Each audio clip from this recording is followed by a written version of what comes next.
네, 새해가 되면요, 여러 기관에서 올해의 소망인 무엇인가, 내년의 소망은 무엇입니까? 라고 이런 질문을 합니다. 만약 여러분들 길을 걷다가 누가 여러분들에게 자, 내년에 올해의 소망은 무엇입니까? 라고 물으신다면 무엇이라고 대답하시겠습니까? 다양한 대답이 나올 수 있겠지만요, 매년 빠지지 않고 순위에 오르는 것은 바로 가족들이 건강하고 행복했으면 좋겠다라는 거예요. 가족 중에 누군가 아파 보세요. 또 무슨 큰 일이 생기면 계속 마음이 쓰이고 이 식구들을 걱정하는 마음에 우리도 편치 못합니다. 저희 집에도요, 자녀가 셋이나 있지 않습니까? 셋이 있는데 한 명이 아프면 아이들이 의리가 있어서 혼자 아프지 않습니다. 꼭 돌아가면서 전부 다 아파요. 그러면 걱정이 참 많이 됩니다. 자녀가 아프고 또 아니면 부모님이 편찮으실 때 우리의 마음도 같이 아프죠. 저도 내년 소망이요, 우리 가족 또 우리 부모님이 건강하고 행복했으면 좋겠고 또 우리 교회 모든 성도님의 가정에도 이런 행복이 있으면 좋겠습니다. 그런데요, 하나님께서도요 그런 마음을 가지신 것 같아요. 오늘 본문을 보시면요, 시편 128편 옆에 파란색 글씨로 뭐라고 써 있죠? 네, 성전에 올라가는 노래라고 써 있어요. 시편 120편부터 134편까지 이 15편의 시편은요, 성전을 향해 올라갈 때 성도들이 다 같이 부르는 행진가입니다. 하나님께서 나아가면서, 그러니까 부르면서 하나님께 예배의 자리로 나아가는 찬송이죠. 그 중에 놀랍게도 가정을 주제로 한 찬양이 있다는 것이 참 놀랍지 않습니까? 이게 무엇을 의미할까요? 하나님께서도 우리 가정이 행복하기를 원하시는구나. 하나님 안에 있는 이 하나님의 백성들은 하나님께서 주신 그 가정 안에서 가정 천국을 누릴 수 있고 그것이 하나님의 뜻이구나 라는 것을 우리는 알 수 있죠.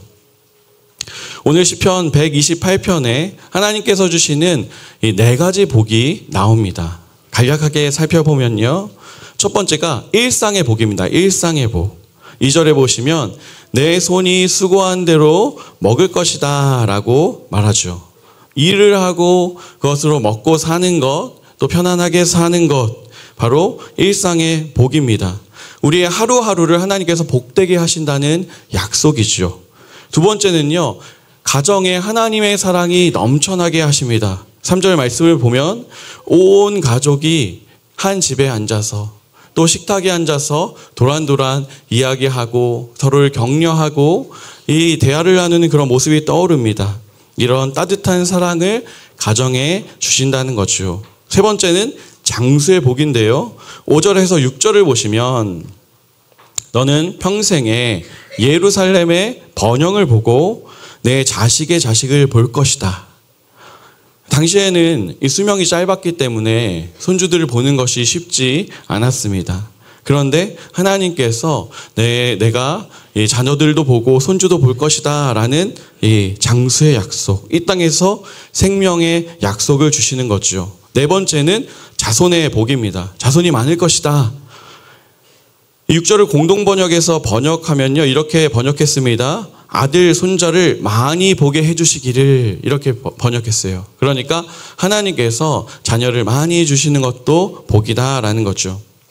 하나님께서는 자신의 백성들, 하나님께 나아가는 사람들에게 이런 복을 예비해 두셨습니다. 그럼 우리의 관심은 이거죠. 그러면 우리가 어떻게 하면 이 하나님의 복을 누릴 수 있는가? 어떻게 이 복을 우리가 누리지? 라는 거죠. 답은 언제나 성경에 나와 있습니다. 우리 1절을 함께 읽어볼까요? 1절 함께 읽겠습니다. 시작.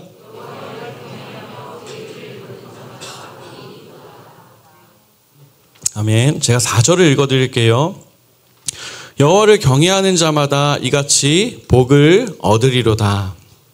여호와를 경외할 때, 하나님을 경외할 때 하나님께서 우리 가정에 복을 주십니다. 그렇다면 하나님을 경외하는 것은 무엇일까요? 하나님을 경외하는 것은 하나님과의 친밀한 관계 가운데 하나님과의 사랑의 관계 속에서 하나님을 존중하고 하나님께서 나의 주인 되심을 모든 순간에 인정하는 것이 바로 경외입니다. 경외라는 히브리어 이 단어의 첫 글자, 첫 스펠링이요, 요드입니다. 요드. 요드는 히브리어로 손이라는 뜻인데 이 고대인들은 이 손바닥에 심장이 있다고 생각했습니다. 그리고 성경에는 손이 하나님의 능력을 의미하죠. 고대 근동지방에는 신의 손을 붙들고 의지하는 것, 나의 삶을 맡기고 전쟁에 나가서 나의 생명을 맡기는 것을 하나님을 경외하는 것이라고 말했어요. 또한 신과 멀어지는 것을 두려워했습니다. 우리가 하나님을 경외함에 두려워하는 요소가 있다면 그것은 우리의 죄 때문에 하나님과의 관계가 깨어지고 정말 그것을 하나님께서 죄를 미워하시는 그 죄 때문에 관계가 깨어지는 것을 두려워하는 것이죠. 경외는 사랑을 기초로 한 하나님을 존중하는 것입니다. 경외는 우리가 단지 하나님께 머리를 숙이고 우리의 손을 들고 하나님 제가 하나님을 경외합니다, 높여드립니다 라고 해서 말로 끝나는 것이 아닙니다. 1절에 보시면 여호와를 경외하며 그의 길을 걷는 자마다 복이 있도다 라고 말합니다. 그의 길을 걷는 자마다. 새 번역은 이렇게 번역했는데요. 함께 읽어볼까요? 주님을 경외하며 주님의 명령을 따라 사는 사람은 그 어느 누구나 복을 받는다. 아멘. 여호와를 경외하는 사람은 하나님의 말씀에 순종하는 사람입니다. 우리가 하나님을 경외할 때 그 경외는 우리의 순종으로 나타납니다. 자, 이제 답이 나왔죠? 자, 하나님을 경외하고 우리가 순종하면 하나님의 약속을 누리고 내 삶과 또 우리 가정이 평안함을 누릴 수 있습니다. 그런데요, 문제가 있습니다. 문제가 있어요. 이 세상에 어느 누구도 하나님 앞에서 완전한 순종을 할 수 없다는 거죠. 인간은 하나님의 말씀을 온전히 지킬 능력이 전혀 없습니다. 물론 우리가 노력해서 힘써서 몇 가지는 지킬 수 있겠죠. 몇 가지는 성공할 수 있을 것입니다.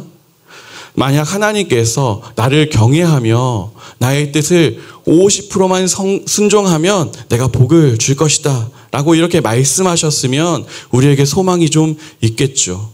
그런데 100가지, 1000가지를 다 하나님의 뜻을 순종하고 살아가도 단 한 가지 내 마음대로 살아가면 그것은 불순종이죠. 완전한 순종과는 거리가 멉니다. 복의 자리와 거리가 멀어지는 거예요. 우리의 마음을 돌아볼까요? 우리의 마음은 어떻습니까? 겉모습은 우리가 그럴싸하게 꾸밀 수 있잖아요. 열심히 하고 잘하고 착한 것 같고.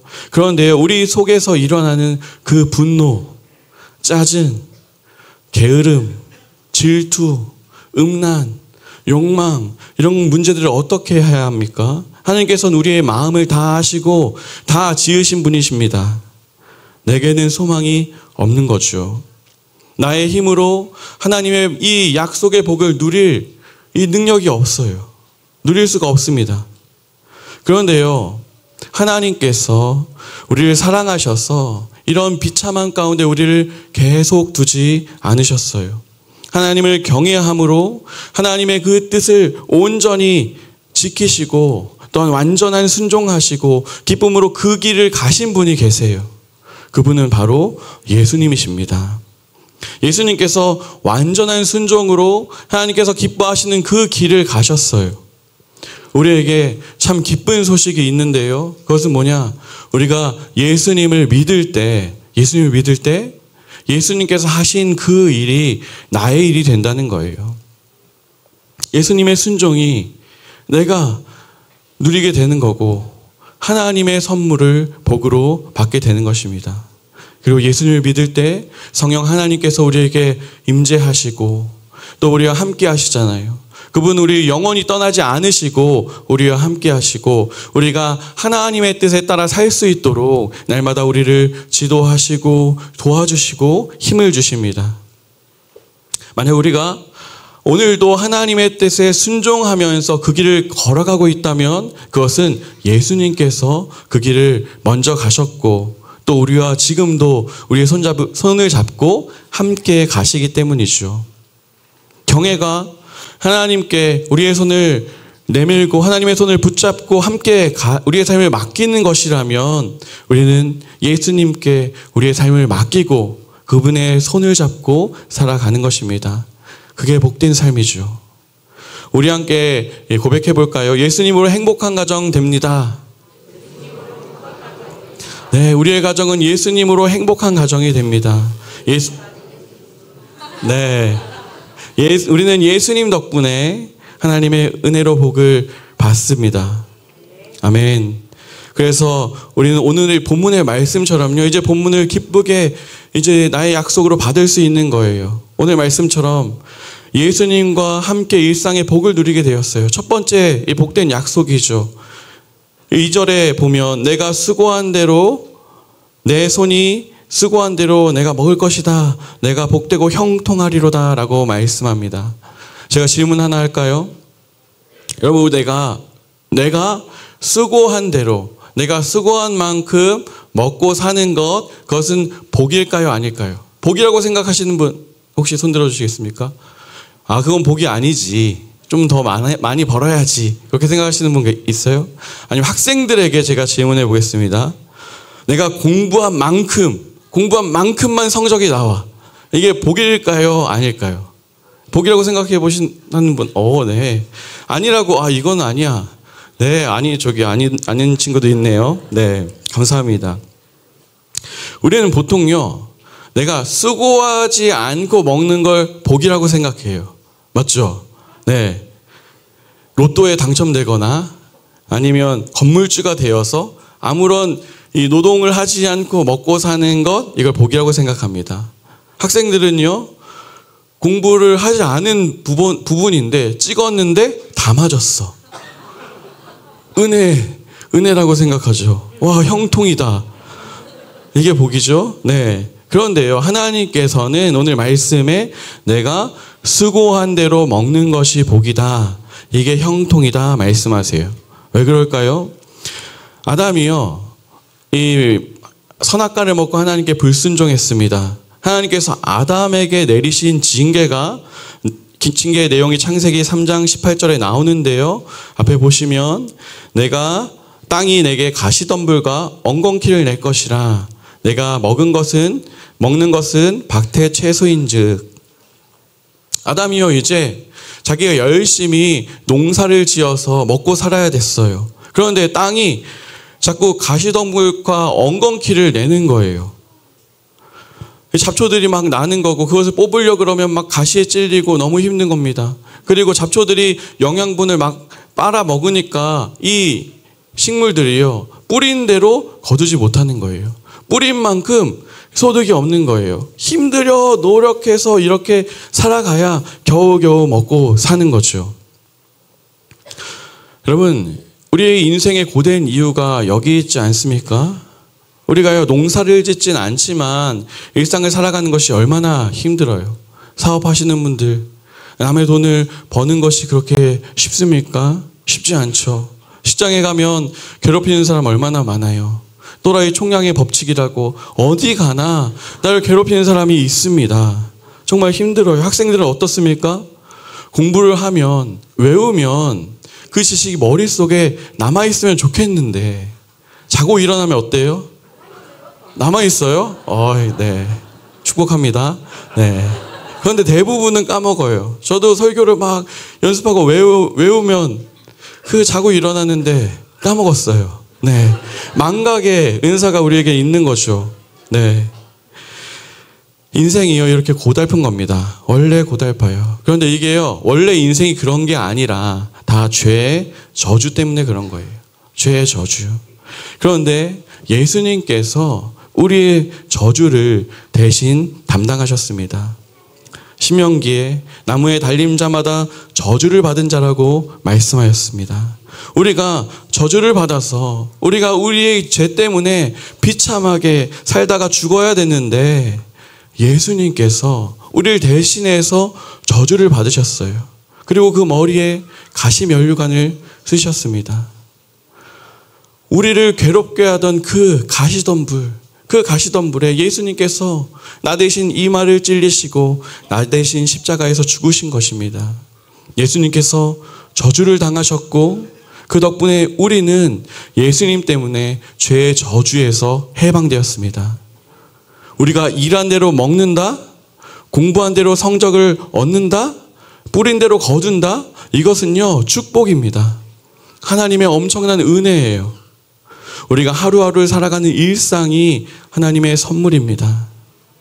지난주 한 주를 돌아보시겠습니까? 여러분 별일 없이 출근하고 퇴근하고 밥을 먹고 또 학교 가서 공부하고 또 친구들과 놀고 가족과 시간을 보내는 거, 여러분 그냥 있는 것이 아니라 예수님께서 우리에게 선물로 주신 시간들입니다. 러시아의 대문호 도스토예프스키가 이런 말을 했습니다. 어떤 사람은 자기가 늘 불행하다고 한탄한다. 자신이 행복하다는 것을 깨닫지 못했기 때문이다.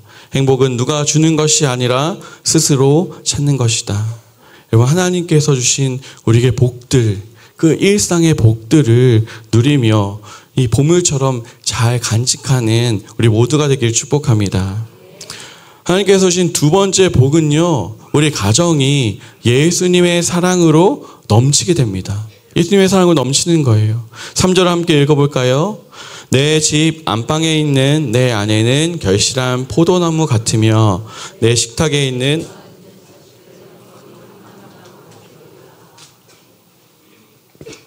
아멘. 당시 포도나무와 감람나무는요, 되게 유용한 식물이었어요. 감람나무는 우리가 잘 아는 올리브나무입니다. 이 포도와 올리브는 이 열매들이 식용으로 쓰이기도 하고 약용으로 쓰였습니다. 그래서 우리의 삶에 유익했고, 이 지중해 문화권에서는 포도와 올리브가 이 풍성함과 기쁨을 상징했어요.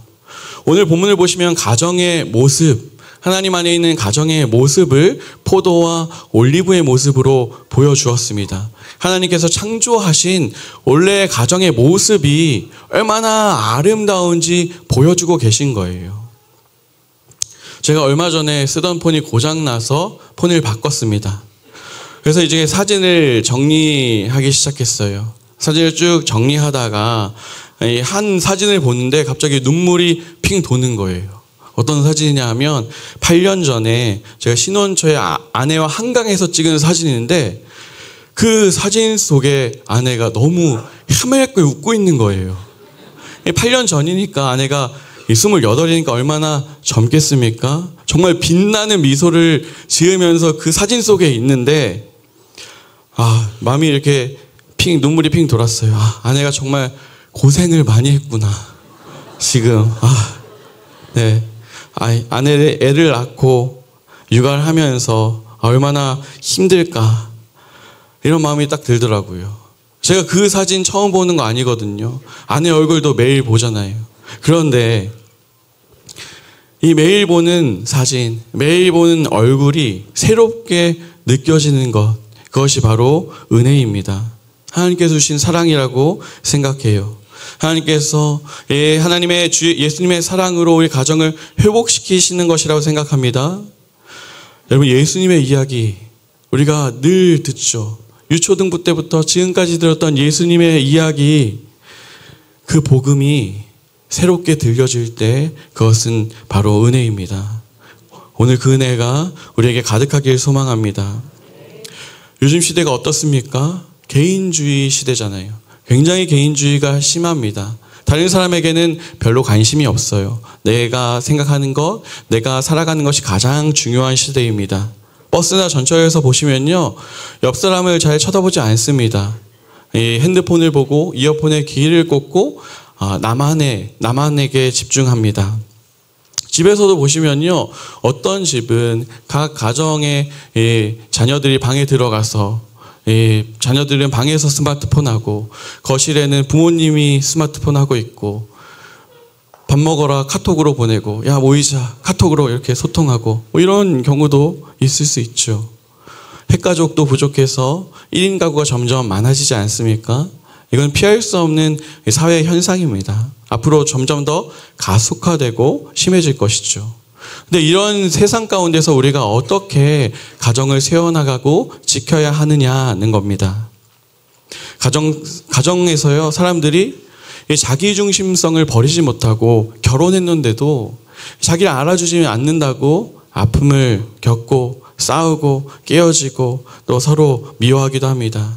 이 시대에 회복이 필요한 가정이 얼마나 많은지, TV에 보면 그런 요즘에 솔루션 하는 그런 프로그램들 굉장히 많은 것 같아요. 그만큼 어렵다는 거죠. 내면의 깊은 외로움, 그 갈급한 사랑을 가정에서 충족받지 못하는 겁니다. 저는요, 우리 모든 가정에 예수님의 사랑이 필요하다고 생각합니다. 우리가 내가 예수님께 받은 그 사랑을 한번 생각해 보시기 바랍니다. 예수님께서 나를 어떻게 사랑하셨습니까? 죄 가운데 있는 나를 부르시고 하나님의 때에 하나님의 자녀 삼아 주시지 않았습니까? 더러운 죄의 옷을 다 벗기시고 씻기시고 예수님의 의의 옷을 입혀주셨죠. 제가 얼마 전 옥시부인전이라는 드라마를 봤는데요. 이 드라마가 굉장히 재밌어서 몰입해서 봤습니다. 한 여자 노비가 억울하게 도망자 신세가 된 거예요. 막 우여곡절 끝에 많은 고생 끝에 정말 착한 양반 가족을 만났습니다. 이 양반집의 아씨가 이 여자 노비에게 친구가 되어주고 아버지에게 말을 해서 이제 이 노비를 양녀로 삼게 해달라고 이렇게 부탁을 한 거예요. 그 아버지가 허락하고 이 노비를 깨끗하게 씻기고 또 이 더러운 그 노비의 옷을 벗기고 고운 비단 옷을 입혀주었습니다. 그리고 자기의 신분을 상징하는 옥반지를 이 노비에게 끼워주었습니다. 그날 밤 그런데 도적이 쳐들어와서 그 양반의 가족을 모두 다 죽이고 이렇게 말살합니다. 그때 아씨가요, 이 노비를 살리고 너만은 살아라 이렇게 밀면서 이제는 노비로 사지 말고 이 나로 살아라 라고 이렇게 말을 합니다. 이제는요, 그 노비는 아씨 대신 아씨의 옷을 입고 아씨의 반지를 끼고 아씨로 살아가게 되었습니다. 그리고 이제 나는 이 노비의 이름이 구덕인데 난 이제 구덕이로 살 수 없다 라고 이렇게 말을 하는 장면이 있었어요. 그 장면을 보는데 내가 저 노비지. 우리가 저 노비지. 내가 노비였지. 구덕이었지. 라는 생각이 듭니다. 예수님께서 자신의 옷을 입혀주시고 하나님의 자녀 삼아 주셨죠. 우리가 어떠한 사랑, 어떠한 은혜를 받은지 깨달으면요, 사람이 달라집니다. 하나님께서는 깨지고 상처나고 모나고 이기적인 나를 온전하게 받으셨다는 것을 깨달을 때 그 사랑으로 나의 자존감이 회복되고 남의 마음의 상처들이 치유되는 거예요. 그리고 이 회복된 상처들, 이제는 흉터로 남아있지만 더 이상 나를 아프게 하지 않고 그 상처로 다른 사람을 찌르지 않습니다. 그리고 회복된 그 사랑으로 우리의 가족을 돌보고 가족을 사랑하게 되는 거죠. 나의 눈으로 보지 않고 이제 다른 사람을 예수님의 눈으로 그 사랑으로 보게 되는 것, 이것이 은혜입니다. 예수님의 사랑이 우리의 가정을 회복시킵니다. 세 번째 복을 볼까요? 세 번째 복은 시편 128편 5절에서 6절에서 나오는데, 오늘 본문은 내용상 1절과 4절 또 5절에서 6절 이렇게 두 부분으로 나눌 수 있습니다. 5절에 시온에서 내게 복을 주시었지어다 너는 평생에 예루살렘의 번영을 보고 라고 나와 있습니다. 시온은 어디냐 하면 성전이 있는 산입니다. 그 산이 시온산이고 예루살렘은 성전이 있는 도시죠. 시온과 예루살렘은 하나님의 임재의 상징입니다. 하나님께서 함께 하신다라는 거죠. 하나님께서 함께 하시며 너에게 장수하게 하시고 자손의 복을 주신다는 약속이 바로 오늘 본문의 말씀입니다. 굉장히 중요한 개념을 지금부터 말씀드릴 텐데요. 구약 시대에는 아직 예수님께서 오시기 전입니다. 그래서 하나님께서 그 백성과 함께 하신다는 것을 어떻게 알려주셨냐 하면 복을 주심으로, 약속한 복을 주심으로 내가 너와 함께 한다는 것을 알려주셨어요. 오늘 약속하신 일상의 복, 가정의 평안, 장수, 자녀의 복은요, 사실 복 자체가 아니라 하나님께서 함께 하실 때 나오는 증거입니다. 진짜 복 중의 복이 뭔지 아세요? 진짜 복 중의 복은 하나님께서 나와 함께 하시고 하나님께서 나의 하나님 되신다는 거예요. 신약시대에 살고 있는 우리가 이 복을 누리고 있잖아요. 예수님께서 우린 늘 함께 예수님과 동행하죠. 예수님의 이름이 임마누엘입니다. 임마누엘. 하나님이 우리와 함께 하신다. 개인뿐만 아니라 우리의 가정에도 하나님께서 임재하셔서 우리의 주인 되어 주십니다. 두세 사람이 내 이름으로 모인 곳에 나도 그들 중에 있다. 우리 가정이 주님께 나아가고 주님께 예배드리고 함께 이야기할 때 주님께서 함께 하시고 우리의 가정을 지켜주시는 거죠. 하나님께서 임재하실 때 그 믿음이 대대손손 이어질 것이고 그것을 우리가 보게 될 것입니다. 이게 우리가 누리는 복입니다. 말씀 한 구절 나누면서 말씀을 맺으려고 하는데요. 1절에 보시면 여호와를 경외하며 그 길을 걷는 자마다 복이 있다 말씀하십니다. 세 번역을 보면요.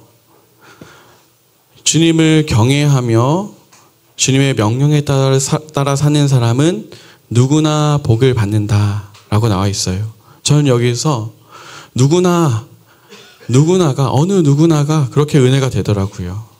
제가 설교를 준비하고 아내와 이야기를 나누던 중에요. 아내가 이런 이야기를 했습니다. 모든 가정이 다 행복하진 않을 수 있어. 이런 복을 누리지 못할 수도 있어. 라고 이야기하더라고요. 맞습니다. 혹시 지금 삶이 어렵고 가정이 힘들고 이런 가정의 복이 내게는 없는데 라고 속상하고 슬퍼하시는 분 계십니까? 지금 삶이 어떻건 나의 가정의 상황이 얼마나 힘든 건 나의 과거의 환경이 얼마나 험악했건 하나님께 나아가는 사람, 우리의 손을 뻗어서 하나님 도와주세요 라고 손을 뻗으며 하나님을 경외하는 그 모든 사람에게 하나님께서 은혜를 주실 것입니다. 그 손을 꼭 붙드시고